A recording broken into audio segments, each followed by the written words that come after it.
I've been thinking about mirrors. The people that you surround yourself with are like mirrors. And some are funhouse mirrors, and they will give you the wrong image of who you are.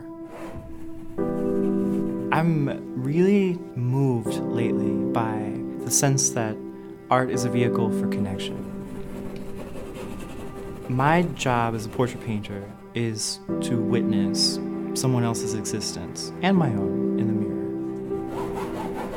mirror. Jack and Cooke came into my life right in a moment where I needed to escape, essentially. I decided I wanted to move to New York City, and I didn't have the means to do that. I wanted to be a painter. I wanted to, live a life that felt engaged and in the epicenter of culture.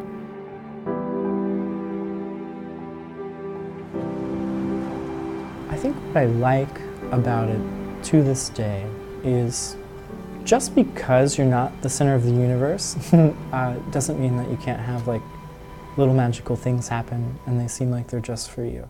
Do you want to do it? I've been teaching for Apple Arts for about 3 years, and in general with homeless youth or different people for about 10 years. We come in, we hang out, and we make all sorts of crazy stuff, and it's more about how we make it. When I first got the scholarship, the reason I was doing so much service was very personal.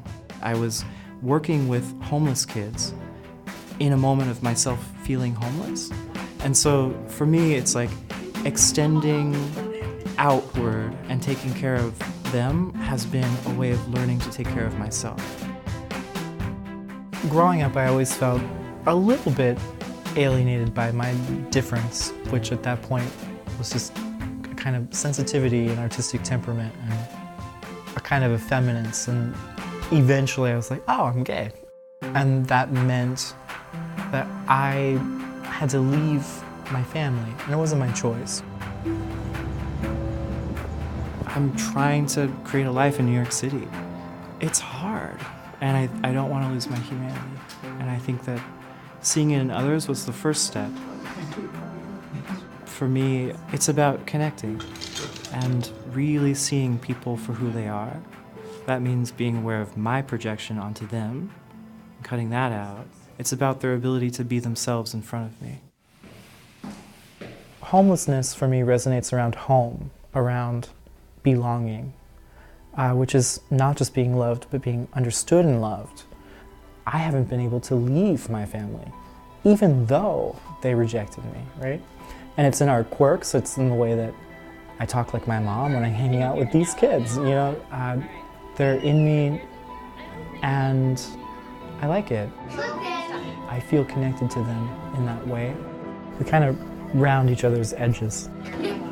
They don't have a lot of people that they can trust, so they kind of make me want to be someone that they could.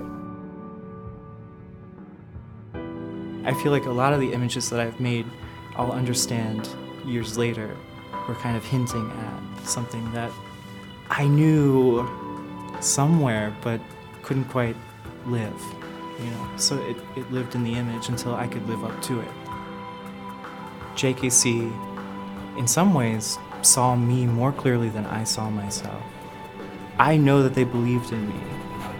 My sense of them envisioning a possibility through me at first was startling and didn't feel deserved.